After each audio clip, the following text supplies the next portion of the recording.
안녕하세요. 국어교사 박전현입니다. 자, 오늘은 노계 박일로의 가사 노계가입니다. 노계가는 노계가 살았던 곳의 계곡 이름인데요. 아마 박일로는 이 노계 계곡을 많이 좋아한 것 같습니다. 그래서 호도 노계죠. 자, 76세 박일로가 자연과 함께하는 삶을 노래한 노계가입니다. 사진은 영천에 있는 도계서원입니다. 박일로를 모신 서원인데요. 도계는 지명과 관련이 있는 듯합니다. 경치가 괜찮죠? 한번 여러분들 가봤으면 좋겠습니다. 박일로가 76세에 쓴 가사 자연 속 아름다운 삶을 노래한 노계가. 노계 박일로는 무가에 급제한 무인으로 임진왜란에 참전했다가 고향으로 돌아와 살며 앞에서 배운 동락당 수능 특강이 나왔죠. 또 유명한 조홍씨가 선상탄, 사제곡, 누항사, 영남가, 노계가, 이반별곡, 소유정가, 태평사 등의 가사와 시조를 남겼습니다. 노년의 박일로가 쓴 노계가는 가사의 특성인 사음보 연속체를 지키고 있으나 유금보로 늘어난 행이 많습니다. 내용은 은거지인 노계곡, 노계계곡이죠. 노계곡의 빼어난 경치를 묘사하면서 자연에 은거하며 문화일체의 삶을 영위하는 모습과 태평성대를 바라는 마음을 담았습니다. 노계가 전체 내용은 좀 길죠. 늙은 몸이 되어 평생 소원이던 산수를 찾아드는 감회, 삼공, 높은 벼슬자리죠. 삼공과도 바꿀 수 없는 노계의 아름다움, 경치 예찬과 삶의 흥치, 세상의 명리를 뜬구름처럼 여기며 자연과 함께 하는 즐거움, 자연과 함께 사는 것도 임금의 은혜임을 감사하는 내용을 담았습니다. 노계의 아름다운 경치와 자연 속에서 살아가는 흥치를 노래한 박일로의 가사 노계가입니다. 사실은 전체는 상당히 긴데요.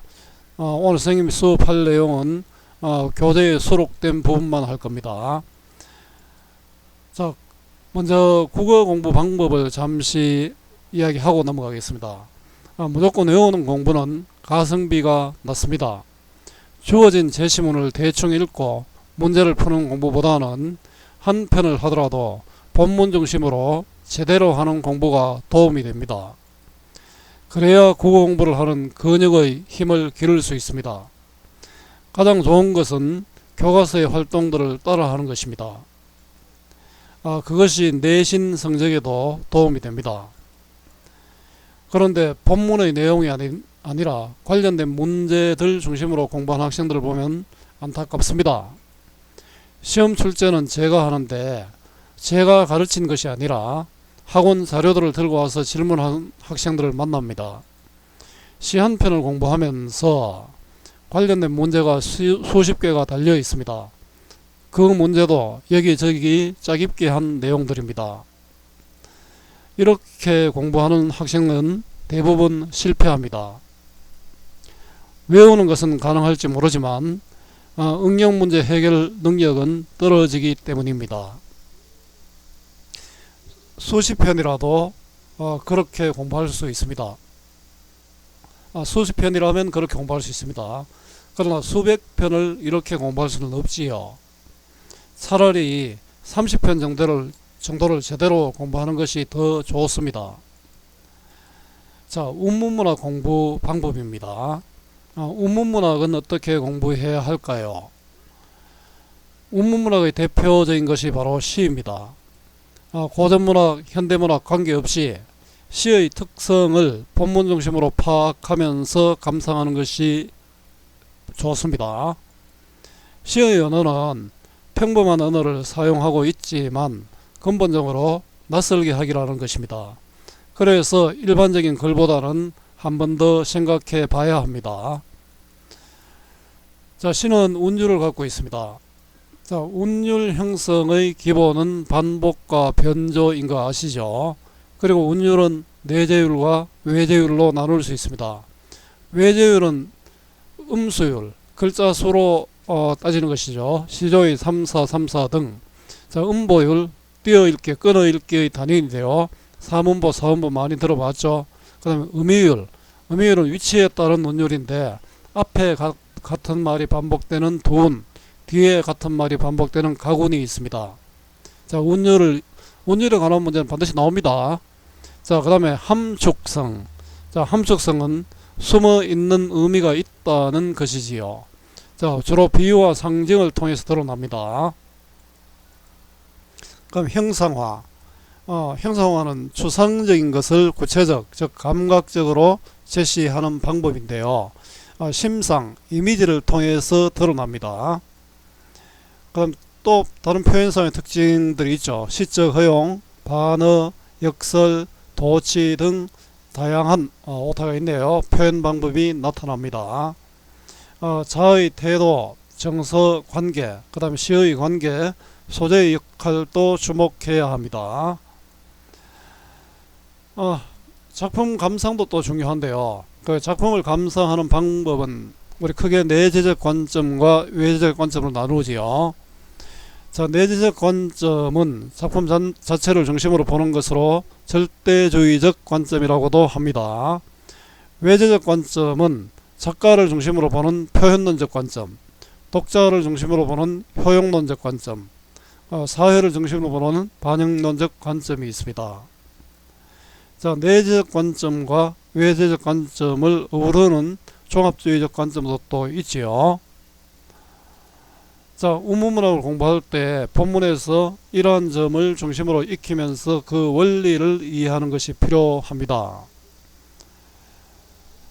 자, 수능 완성이 나오지 않는 부분도 있는데요. 자, 현대의 풀이로 전편을 보고 수능 완성 수록 부분을 해석하겠습니다. 이 파란색 부분은 우리 교재에 나오지 않는 부분이죠. 자, 읽는 거는 여러분들이 한번 읽어봤으면 좋겠습니다. 자, 요렇게 붉은색으로 글자로 나와 있는 부분은 교재에 수록된 부분인데요. 뒤에 본문에서 자세히 해설을 할게요. 자, 뒷부분에 또 교재에 수록되지 않는 부분도 있는데 전편을 생명이 현대문으로 번역해 두었으니까 꼭 확인해 봤으면 좋겠습니다. 자, 이제 교재에 수록된 부분을 한번 살펴보겠습니다. 자, 비금 주수는 6가축이 되었거늘. 비금 주수는 뭡니까? 비금은 날아다니는 짐승, 주수는 달리는 짐승, 그 날짐승과 길짐승이죠. 6가축이 되었다. 무슨 뜻입니까? 6가축을 내가 기르고 있다는 뜻입니다. 달 아래 고기 낳고 구름 속에 밭을 가라. 자, 달 아래 고기 낳고 구름 속에 밭을 가라. 굉장히 좀 낭만적이죠. 또 자, 풍요적이다, 그죠? 달 아래 고기를 낳는다는 것은 자연 속에서의 풍요입니다, 그죠? 구름 속에 밭을 가는 것도 풍요로 할 수 있는데요. 자, 이 구름 속은 이렇게 해석할 수 있겠죠. 구름 낀 날에 농사 일을 한다. 자, 그 한여름에 무더운 날 달 아래에서 이제 고기도 낳기도 하고 또 구름 낀 날 농사일을 하는 그런 모습도 생각할 수 있겠지요. 먹고 못 남아도 그칠 때는 없노라. 무슨 뜻입니까? 농사 지어도 남는 것은 없지만 먹고 남는 것은 없어도 농사일은 부지런히 한다. 자, 무진한 강산과 허다한 경작하지 않고 놀리는 땅. 요즘 상황과 상당히 많이 다르죠. 요즘은 뭐 곳곳에 파헤치고 이런데요. 무진한 강산은 다음이 없는 끝없는 강과 산이니까 자연이죠. 자, 이렇게 관계 깊은 것으로 다른 것을 나타내거나 부분으로 전체를 나타내는 것을 대유법이라 하죠. 허다하는 많은 경작하지 않고 놀리는 땅. 요즘과는 상당히 다른 모습이네요. 그 많은 땅들을 자손에게 물려주거니와, 자, 자손들한테 물려주겠다. 자, 명월 청풍은 나눠주기 어렵구나. 명월, 밝은 달과 맑은 바람이죠. 이것도 자연이다, 그죠? 부분으로 전체를 나타내는 대유법입니다. 자, 재주 있든 없든 부모 뜻에 따라 효도하는 아들 하나. 박일로가 아마 아들 하나가 있었는지 모르겠습니다. 태백연명의 정서로 길이 길 물려주리라. 태백연명의 정서로 태백연명을 정인으로 해서 이런 자연을 물려주겠다, 이런 뜻이죠. 태백과 이태백이죠. 당나라 이태백이고 도연명입니다. 자, 유명한 시인이죠. 자연 속에 산 이태백과 도연명을 정인으로 해서 이 자연을 내 아들에게 물려주겠다. 자, 길이 길로 물려주리라. 즉 효도하는 아들이 태백과 연명처럼 자연 속 삶을 누리도록 해주고 싶다. 자신을 행복하게 해주는 그런 삶이 좋은 삶인지 모르겠습니다. 나의 이 말이 우월한 듯 하지만 우월한 듯은 어리석은 듯. 자, 왜냐하면 부귀공명이 아니고 자연을 물려준다고 했기 때문에 어리석다고 할 사람도 있지만, 자손 위한 계책은 이것뿐인가 여기노라. 자, 이것뿐은 뭡니까? 효도하는 아들에게 태백과 연명을 정인 삼아 자연을 물려주는 것이죠. 자, 전원에서의 소박한 삶과 자손을 위한 계책입니다. 또 어리석은 이 몸은 인자도 아니요 지자도 아니로되. 자, 또 어리석은 이 몸, 그 화자 자신을 뜻하는데요. 보다시피 우리 노계 박일로는 많은 가사와 시조를 또 남기기도 했고요. 또 무과에 급제한 무인이기도 하고요. 자, 이런 점에서 겸손하게 자신 표현한 것이죠. 인자도 지자도 어질지도 현명하지도 않다. 대꾸법이죠. 자, 비슷한 구절이 반복되는 것이 바로 대꾸가 됩니다. 산수에 벽이 생겨 늙을수록 더하니. 산수는 산과, 이것도 대위법이네요. 우리 강산과 똑같지요. 자연입니다. 자연의 벽은 우리 어떤 것을 특별히 좋아하는 습성이죠. 그리고 자연을 좋아하는 버릇인데요. 이거와 같은 말이 연하, 고질, 천석, 고항이란 단어가 있습니다. 연하는 연기와 안개, 천석은 샘과 돌이죠. 그 자연을 좋아하는 고질병. 자, 자연을 좋아하다 보니까 고항이 들었다. 이렇게 해서 병이 들었다. 산수의 벽은 연하, 고질, 천석, 고항과 같은 말입니다. 늙을수록 더하구나. 선생님도 자연을 찾아다니는 것을 보면 늙은 것인지도 모르겠습니다. 저 귀한 삼공과 이 강산을 바꿀 소냐. 자, 귀하죠. 삼공은 높은 벼슬, 삼정승을 뜻합니다. 이 강산을 바꿀 소냐. 이 강산은 자연이죠. 자연과 바꾸지 않겠다. 뻔한 질문을 하는 것을 서리법이라 하죠. 아마 삼공은 노계가 추구하는 것이 아니고 강산이 노계가 추구하는 것이 되겠지요. 어리석고 미친 이 말에 웃기도 하겠지만 비웃기도 하겠지만, 아무리 웃어도 나는 좋게 여기노라. 뭐를 좋게 여깁니까? 삼공이 좋은 것이 아니죠. 강산, 자연을 좋게 한다. 자연에 순응하는 삶을 좋아한다. 나는 자연 속에 사는 것이 좋다, 이런 뜻입니다. 하물며 명시에 버려진 몸이 할 일이 아주 없다. 명시는 밝은 때 아닙니까? 밝은 시절이니까 평화로운 세상, 태평성대가 되겠지요. 버려진 몸은 박일로는 임진왜란 참전한 후 할 일이 없다, 이렇게 바로 해석을 할게요. 물론 박일로가 벼슬을 하려고 해서 못했겠습니까? 자, 세간 명리란 뜬구름 본 듯하고. 자, 세간의 명예와 이익은 뜬구름 보는 듯하다. 세상의 명예와 이익은 화자가 무시한다. 자, 이 가사에서, 노계가에서 화자가 추구하는 것과 화자가 지양입니다. 지양하는 것을 구분하는 것이 꼭 필요합니다. 이런 아무런 욕심 없이 무례심만 품고서, 무례심은 현실 밖에 있는 마음, 세속적인 삶이 아니고, 그러니까 속세를 떠난 마음이죠. 화자가 지향하는 것이 바로 무례심입니다. 명리, 공명 이런 게 아니었죠. 삼정승도 아니고요. 인해생애를 산수관에 붙여두고 인해생애를 자연에 맡겨두고, 길고 긴 춘일에 낚싯대 비껴지고, 길고 긴 봄날에 낚싯대를 비스듬히 쥐고, 갈건 포위로 조대에 건너오니. 갈건은 칡두건이고 포위는 삼배 옷인데요.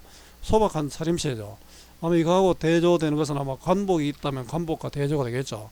그 관복을 입고 벼슬이 나아간 게 아니고 소박하게 두건 쓰고 칙두건 쓰고 삼배옷 입고 조대는 낚싯대입니다. 낚싯대에 건너오니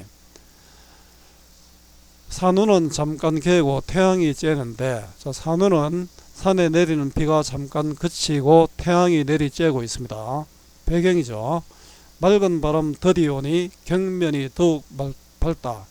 맑은 바람이 더디 오니 천천히 부니 경면은 거울의 면인데, 이거는 거울의 면이 아니고 물결이죠. 물의 모습입니다. 그죠? 거울 같은 수면이 더욱 밝다. 자, 물결이 잔잔하다. 바람이 천천히 부니까 이렇게 될 수밖에 없죠. 검은 돌이 다 보이니 고기 수를 알리로다. 자, 물속에는 검은 돌이 다 보이죠. 그만큼 맑고 깨끗하다. 자, 고기 수를 다 알겠다. 물고기를 헤아릴 수 있다. 물이 굉장히 맑고 깨끗하지요. 고기도 낯이 이거 놀랄 줄은 모르니, 그런데 이 물속에 있는 고기도 나하고 친해졌다. 그죠? 자, 이게 바로 물화일체, 자연과 동화된 경지를 드러냅니다. 차마 어찌 낚겠는가? 내 친구같이 지내는 사이에 내가 낚을 수가 없죠. 고기도 내 친구인데 못 낚는다. 뻔한 질문을 하는 것이 바로 서리법이죠. 자, 세속을 멀리하고 자연에 묻혀 살려는 의지입니다. 낚시 놓고 배회하며, 그 낚시를 하는 게 아니죠. 낚싯대를 그만두고 배회하며 서성이며 물결을 굽어보니 운영 천광은 어리어 잠겼는데, 그 낚시 그만두고 이제 물결을 이래 물하를 보는 거죠. 운영 천광은 구름 그림자와 하늘 빛이죠. 자, 구름 그림자와 맑은 하늘이 물속에 잠겨 있구나. 우리 이걸 반영이라고 하죠. 자, 물속에 하늘이 잠겨 있다는 뜻이고요. 의약 우연을 구름 위에서 보는구나. 자, 물속에 멀리 있는 하늘이 보이잖아요. 그리고 구름이 잠겨 있고 그 위에 물고기가 연못에서 펄펄 뛰더라. 자, 물고기가 뛰는 모습이 있는데, 그리고 구름 위에서 뛰는 모습처럼 보이지요. 자, 구름이 비친 물에서 물고기들이 놀고 있습니다. 문득 놀라 괴이하며, 그리고 갑자기 보니까 구름 위에서 물고기들 노니까 이상하잖아요. 기이하여 아래를 두루 굽어 살피고 위를 우러러보니, 그래서 아래를 보니까 구름 위에 물고기가 놀고 있고 위를 보니까 하늘이 있겠죠. 상천과 하천인데, 상천은 진짜 하늘이죠. 위쪽 하늘과 하천은 물속에 잠긴 하늘. 그 진짜 하늘과 물속에 잠긴 하늘이 완연하다, 뚜렷하다, 잘 보인다. 그 잘 보인다는 뜻이고, 그래 서로 또 물속에 잠긴 하늘이나 진짜 하늘이나 서로 아주 똑같다, 닮았다는 그런 뜻이 되겠죠. 한 줄기 동풍에 어찌하여 어적이 높이 불어오는가. 그렇게 이제 물속을 보고 있다가 보니까 좀 심심하잖아요. 근데 어적은 어부의 피리 소리가 불려온다는 거죠. 동풍을 따라 동쪽 바람이 촥 부는데 어부들의 피리 소리가 들려온다. 사실 우리 고전문학 작품에서 어부는 진짜 어부일 수도 있지만 자연 속에 사는 선비를 뜻하기도 합니다. 앞에 손흥특강현 선생님 이 강의를 한 적이 있네요. 강과 하늘, 자연이죠. 대위법이고요. 적정한데 반갑게도 들리는구나. 그럼 마침 강과 하늘만 보고 있기에, 자연을 보고만 있기에 좀 심심했는데 반갑게 피리 소리가 들린다. 피리 소리가 반갑구나가 되겠죠. 자연 속의 삶의 흥겨움이 나타납니다.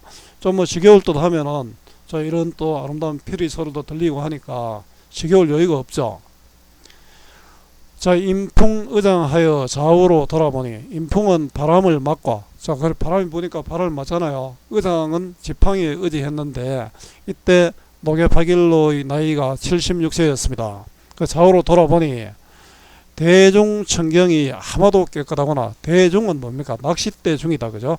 낚시터의 맑은 경치가 너무너무 깨끗하고 좋다. 물도 하늘 같고 하늘도 물 같다. 그럼 서로 닮았다는 뜻이죠. 물도 하늘도 맑고 깨끗하니 내 같은 줄도 모르겠습니다. 대구법이 쓰였고요. 또 열거법이 쓰였네요. 백수 장천은 한빛이 되었거든. 백수는 푸른 물이죠. 장천은 높은 하늘. 그러니까 물과 하늘이 한빛이 되었다. 색깔이 똑같다. 아마 경계가 사라졌다. 물과 하늘도 하나 같다. 이건 아마 일체감을 표현한 것이죠. 물가에 백구는 오는 듯 가는 듯. 백구는 흰새가 되겠죠. 갈매기인데요. 사실 영천에 갈매기가 있을 리는 없죠. 그러니까 흰새가 오는 듯 가는 듯 하면서 그칠 줄 모른다. 새들이 오는 새도 있고 가는 새도 있는데 새들이 날아다닌다. 이거 보는 것만으로 해도 행복하겠죠. 자, 새가 있는 평화로운 모습입니다. 자, 조대 주변의 아름다운 전경에 대한 예찬입니다. 나머지 뒷부분은 앞에 선생님이 앞에서 제시한 부분이 있으니까 작품 전체를 한번 읽어봤으면 좋겠습니다. 갈래는 가사고요. 강호 한정가, 자연에서 한가로운 정치를 노래했다는 뜻이지요. 성격은 예찬적이고 자연 친화적이고 한정적. 자연을 예찬했고 또 자연하고 친구처럼 지냈잖아요. 또 한정적 한가로운 정치를 노래했다는 뜻입니다. 주제는 노계의 아름다운 경치에 대한 예찬과 자연에 몰입하여 살아가는 흥취입니다. 자, 특징은 노계의 경치와 자연 속에서 하는 생활을 노래했고요. 총 208구 93행으로 이루어진 가사인데요. 좀 깁니다. 가사의 특성인 사음보 연속체를 지키고 있지만 유음보로 늘어난 행이 나타났습니다. 아마 기존 가사의 운율에서 벗어난 내용 중심의 표현은 서민 가사에 또 영향을 주기도 했습니다. 자, 오늘 박일로가 살아왔던 노계 계곡의 아름다운 자연, 그 자연과 더불어 사는 삶을 예찬한 박일로의 가사 노계가를 공부했습니다. 오늘 이 수업이 여러분들에게 조금이라도 도움이 되었으면 좋겠습니다. 자, 수고 많았고요. 오늘도 고맙습니다.